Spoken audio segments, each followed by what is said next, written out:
Hi guys and welcome back. As you can see, I'm back on board again.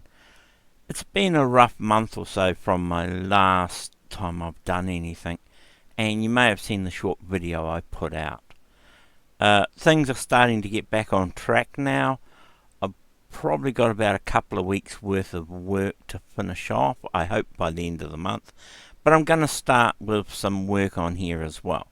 So I do have a machine that was sent to me by Stephen Swaft from down the South Island, and that was his 728, which he replaced the cartridge slot in the top on, and now it doesn't work.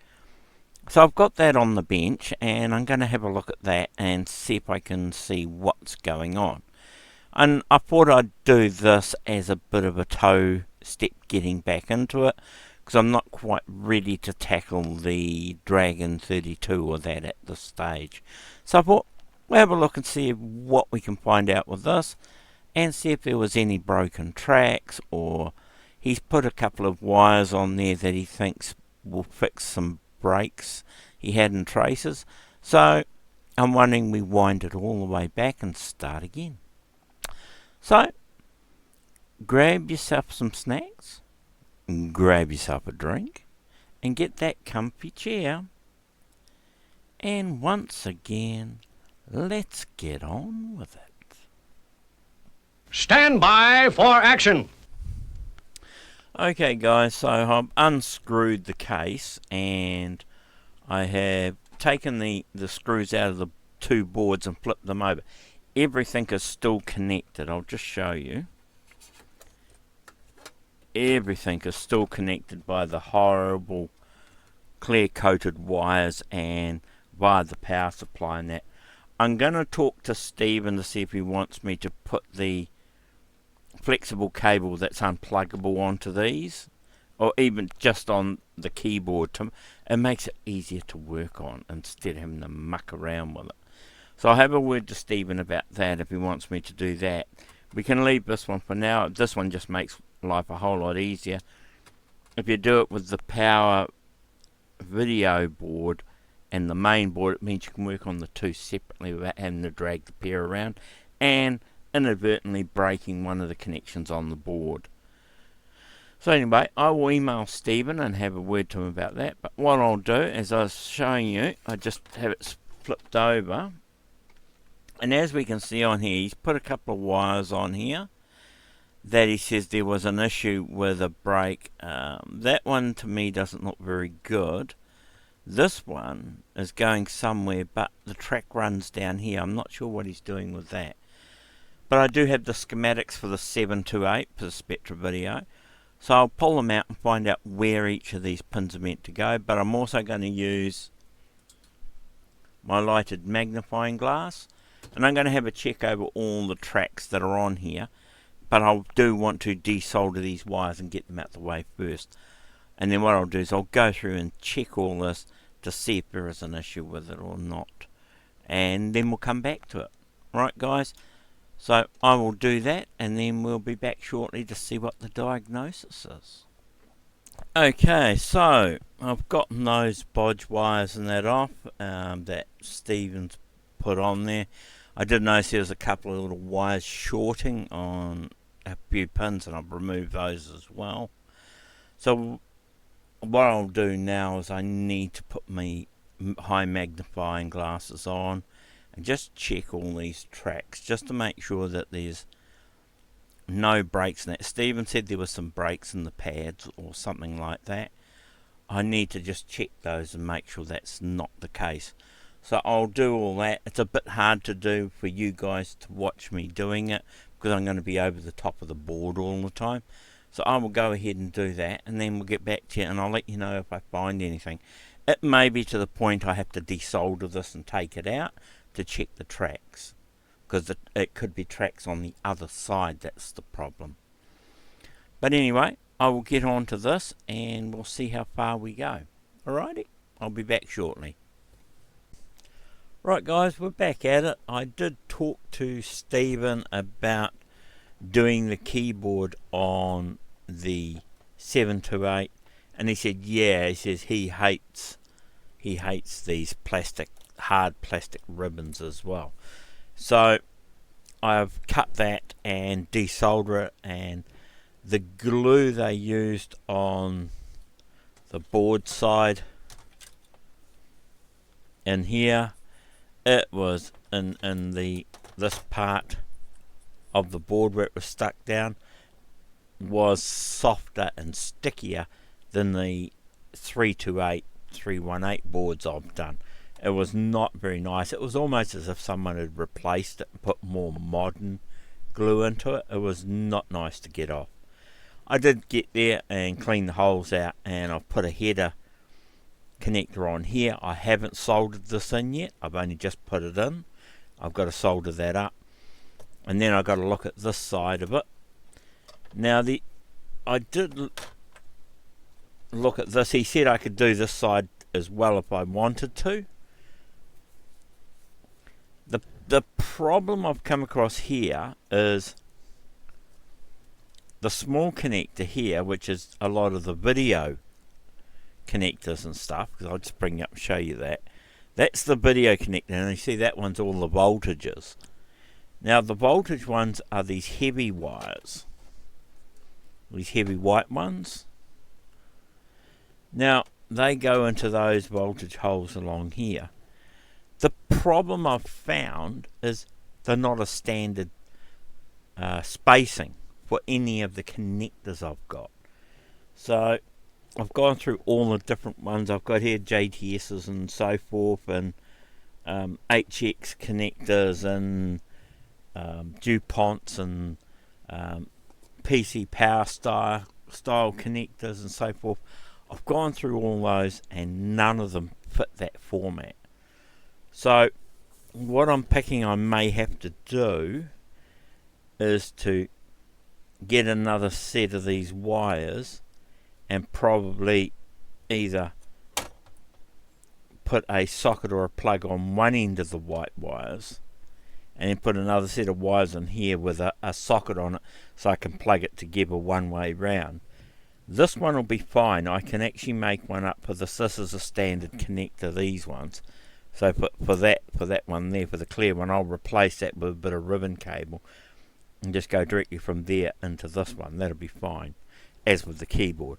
But yeah, for some weird reason, this is not a standard connector, like the Spectra videos and that are a standard connector on theirs, whereas this one wasn't. I did also notice that I repaired around the end here where the power transistors went in, where the tracks were torn away. I've taken all those bodge wires off. There is a bodge wire on here, and a track has been cut. Now I noticed over the other side of this, there was meant to be a resistor in here, and it's meant to have been a resistor in here, and there's a transistor being put in. And that's what that bodge wire is doing. It's going to one of the legs on that transistor. Why that was done, I don't know. But someone had been mucking around, because there was all solder blobs all over the place around here, which I've gone through and cleaned up. I mean, they were big bulbous blobs of solder on it. They weren't factory done. So I've cleaned all that up, and I'm going to, as I say, sort this out, solder this up, because I haven't soldered this plug either. Put some wires in here and get a jumper connector. But Stephen was saying that the problem was with this power board. After he had the issue on the main one with the socket, the power supply went.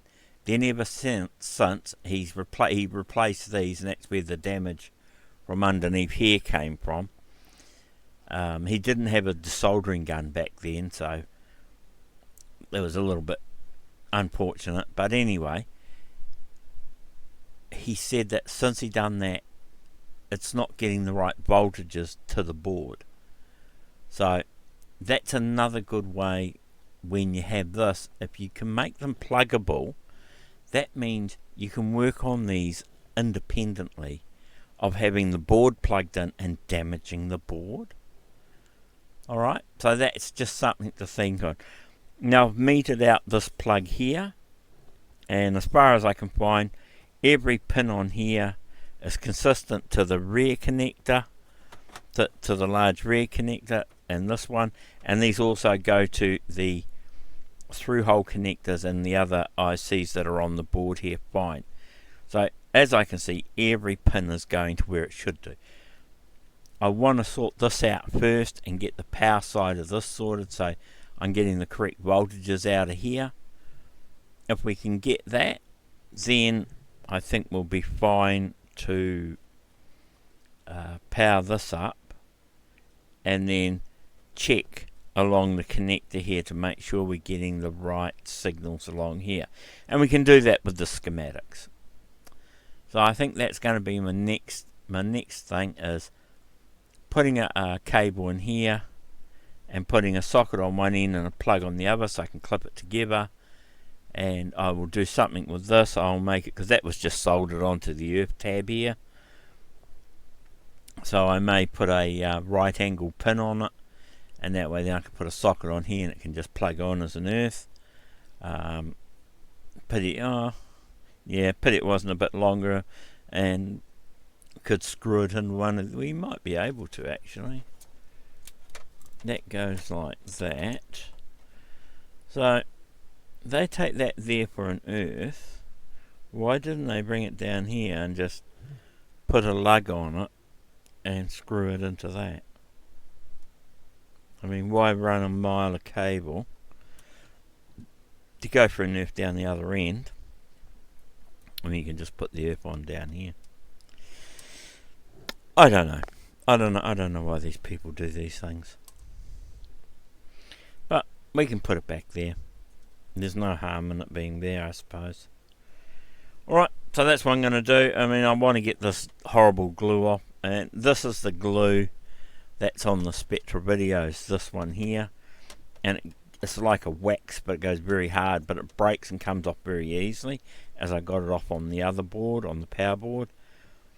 But I want to replace these wires at least, and put decent wires in here, and maybe even replace these by having the same coloured wire going across, so we can have it the same colouring, so that when the plugs go together, you know they've all got to go the same way.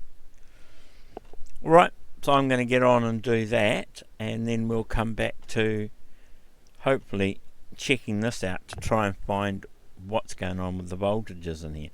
Now the 728 is a little bit different from some other machines. It has the Spectra Video style, the 328, 318 style power connector. This one uses it. The 738 had a 19 volt AC power pack, a bit like a laptop style, which just had the barrel jack connector. So that's the difference between them. This used the Spectra Video one because it was the earlier version when they made them. So I've got some Spectra Video power supply, so I'll pull one out and we'll plug one into that. So therefore we can then, if I can put a ribbon cable with a plug or a socket on it, then we can check all the voltages along here without having to play around touching the board, because these are you've got to be careful with some of these are actually live, so you just got to be a wee bit careful with that. Alrighty, so I will do that, and then we will come back to it when I've got that side of it sorted. Alright, I will see you soon. Right, so I've decided my colour coding I'm going to use for these big heavy wires, and I'm going to try and go with standard PC colour coding, which is the yellow for 12 volts plus, the red for 5 volt plus. I'm going to go with the orange for minus 12 volts, even though in the PCs it's used for the 3 volts. So I'm going to use that for the minus 12, and that's just so in a PC those are all voltage rails, so that's why I'm doing that. The SW wires, which are something to do with the switch or the software, I'm going to leave those white. I'll just replace them with new white wires. Ground I am going to use the black wire for. and there's a V ground as well. So with the V ground I'll use green. So those are the color codes I'm going to use for doing the big connector here, and I'll just use this one-way connector block, and what I'll do is I will heat shrink this end. I'll heat shrink this end where the wires will be soldered onto, and these are the crimp ends which are off these. They'll crimp onto the wire so it'll plug into it, and that'll just make it a unit where it can actually be on the board. And I can make that one quite short so it doesn't need to be too far away from the board, and this one here just plugs into it. That one there I'll just use, it's just data wires, so I'll use some of the ribbon cable that I'm going to use on here, the multicolored stuff. So I will use that on there and that on this one as well. Then once we get that all done, I will look at the voltages on the board. Alright, so I'll get on with that and I'll come back to you when we've got that just about done.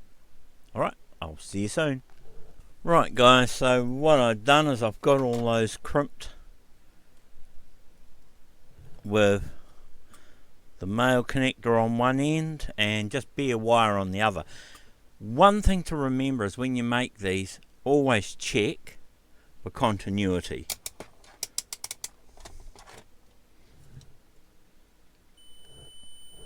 Yep, and that's fine. So I've gone through all of these and I've checked that all these different colours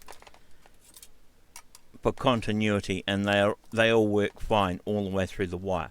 So what I'm going to do is,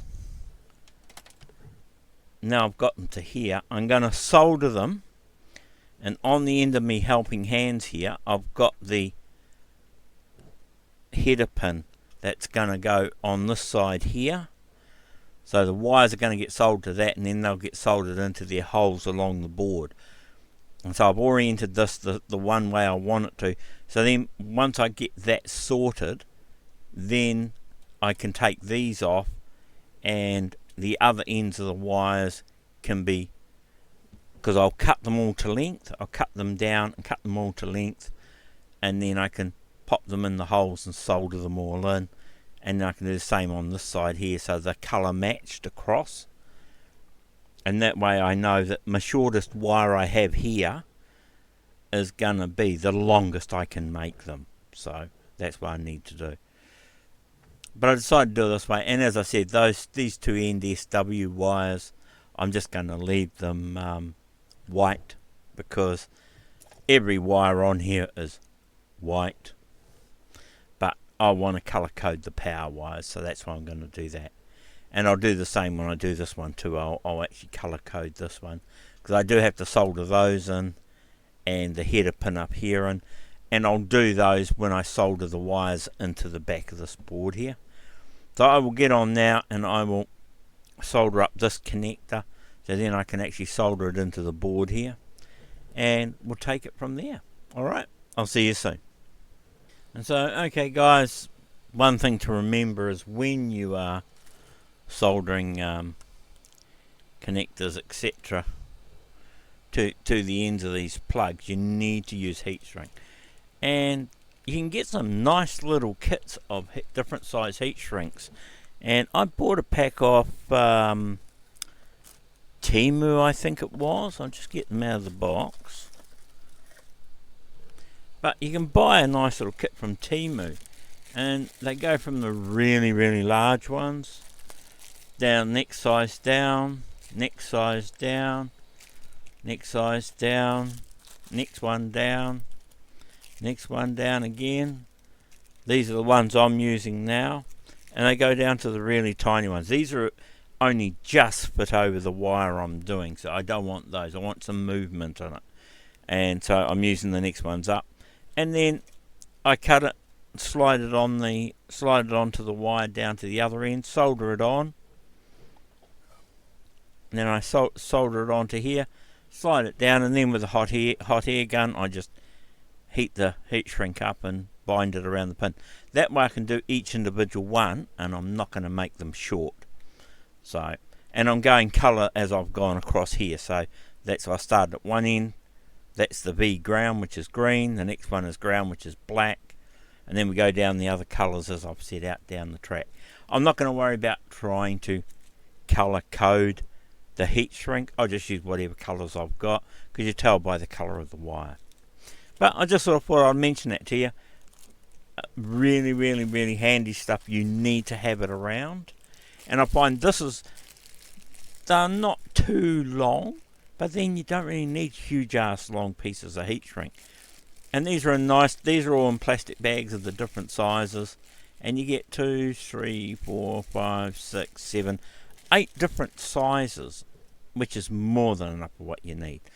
So if you want, and I don't think I think it's like about $1 or something like that, or $1.20 for this pack. So I mean, get yourself a couple of them, and some other bits and pieces. So just something to remember. You always need heat shrink in the workshop if you're going to do any sort of thing. But anyway, as I said, I'll get along with this. The next one is going to be the black one, which is this one here. And so what I will do is I will get my piece of black heat shrink. And when you get your heat shrink, you don't need a hell of a lot. So you probably only need about, I haven't even got a ruler with me. I don't even know if it'd be probably about 1 centimetre if you're lucky. And I just like a little bit more than not enough. And out of those lengths, you'd probably get about 1, 2, 3, 4 cuts out of them. And as I says, I just get it, I slide it onto the wire. And that's what I like about these. They're nice and long, so they will actually slide down the wire. And I slide it down to the end that I've crimped. So I leave it there. That way then I don't have to worry about it trying to melt while I'm soldering this end onto the plug. So I'll tin this end up, and then I will solder it to the plug, slide the heat shrink down, and then heat it up. I will, before I put the heat shrink on, I continuity check it to make sure it's going from the connector to the new pin I've just soldered it onto. I make sure that continuity is there, because I want to make sure there's a good connection all the way through. Alright, so that's what I do, and then I just heat shrink it up and we're done. But anyway, I'll get on with this and we'll be back when I'm finished. Right, so as you can see, I've got them all soldered and heat shrunk onto the end of that plug. You can see they're all different lengths. I'm not worried about that, because I will cut this to the length I want, and then what I will do is then put these plugs into this connector on the other side and then cut them to the length I want. So I'm not too worried about how long these are. The only thing that dictates the length is this one here, because this is the shortest wire out of the whole lot. So this one will dictate to how long I need to make these wires. Alright, so I will now go through and sort out this. Take that out, put that back in there.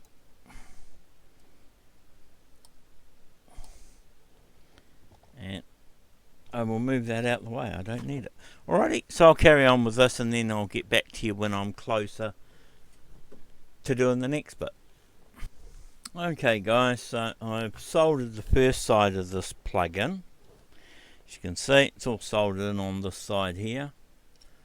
There we are, that's the plug there. And so then that will bend over quite nicely and can be plugged in with this socket, and it is one of the bladed type, which means that this will only go on one way.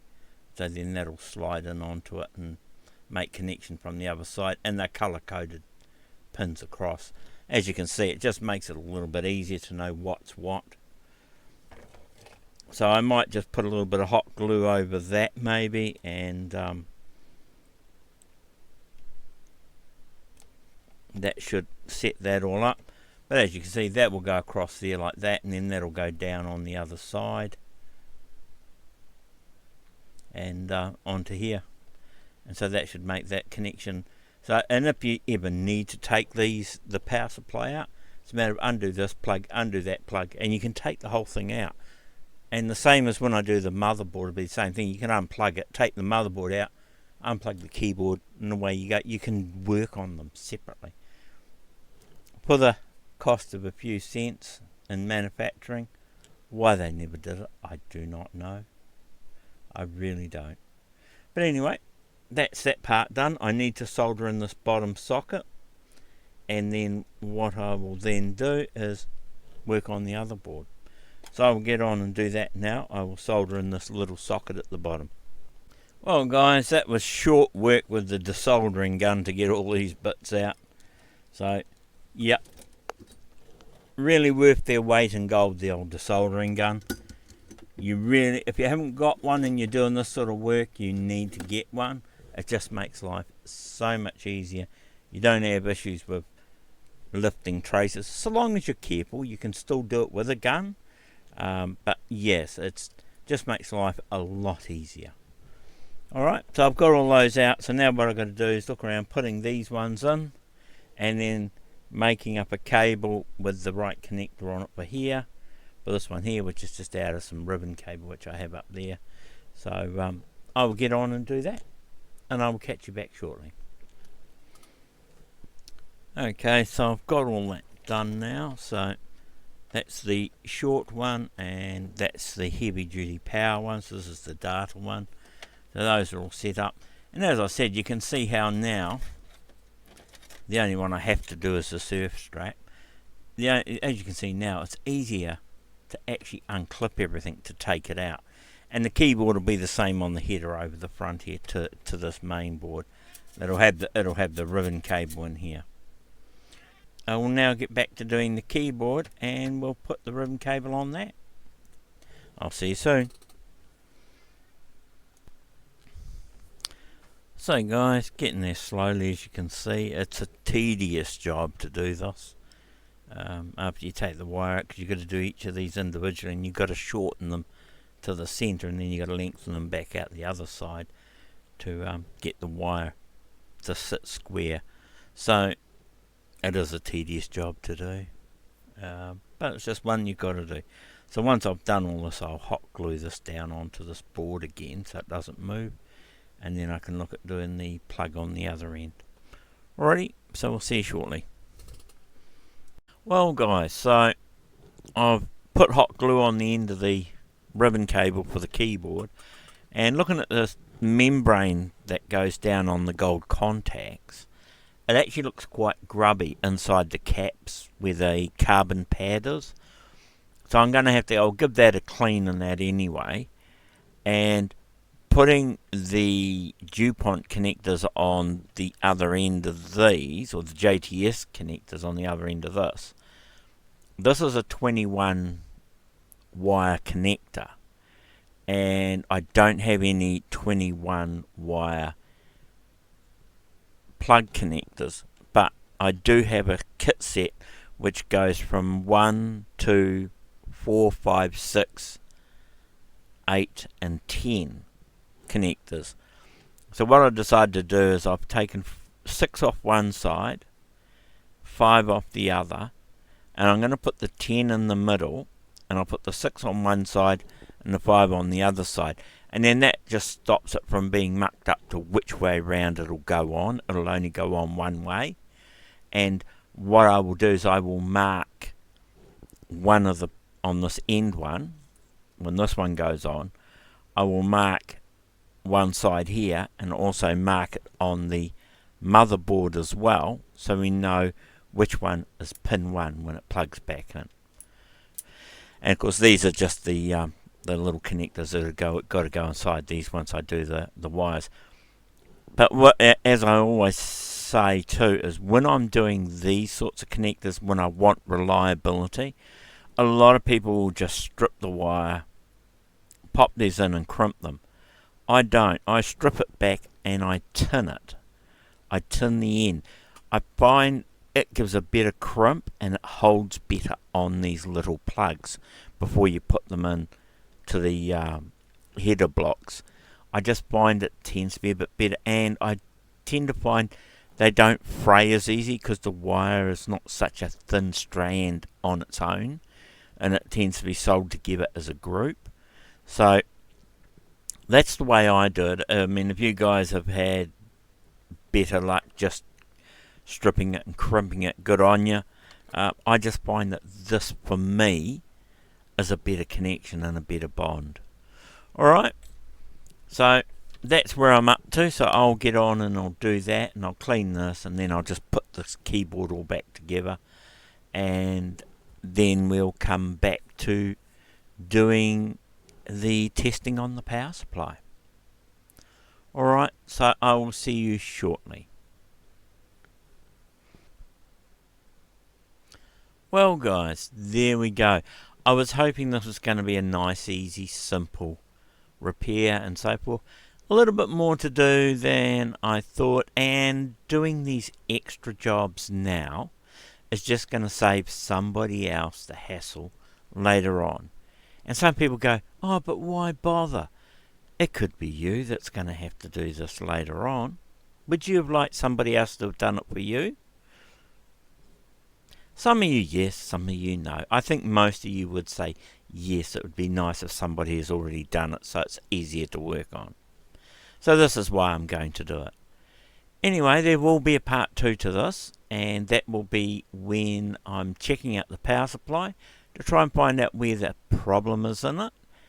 And as far as I know, Stephen did say it was just the power supply not giving a constant or a proper voltage out to the main board, and hopefully there's not been any sort of damage done to the board. We'll find out. We can measure voltages and so forth to see if all that side of it's okay, and then from there check signals and make sure nothing's getting hot. But anyway, that's going to be it for this one, and I thank you again if you've come back and are supporting my channel again, and I'm hoping things are going to become a lot more stable for me in the up and coming months. And we do have a lot of nice stuff. Now, for those of you who are in New Zealand and the Wellington area, or the Lower North Island area, we are having the Lower North Island Computer Meetup on Easter weekend, which I think is the 18th. I'll have to have a look. I'll check that out and let know. But if you're on the Facebook group for the New Zealand Vintage Computer Club, then, or computer users, it'll be on there, and there's also one on the Discord group we have as well, on Discord.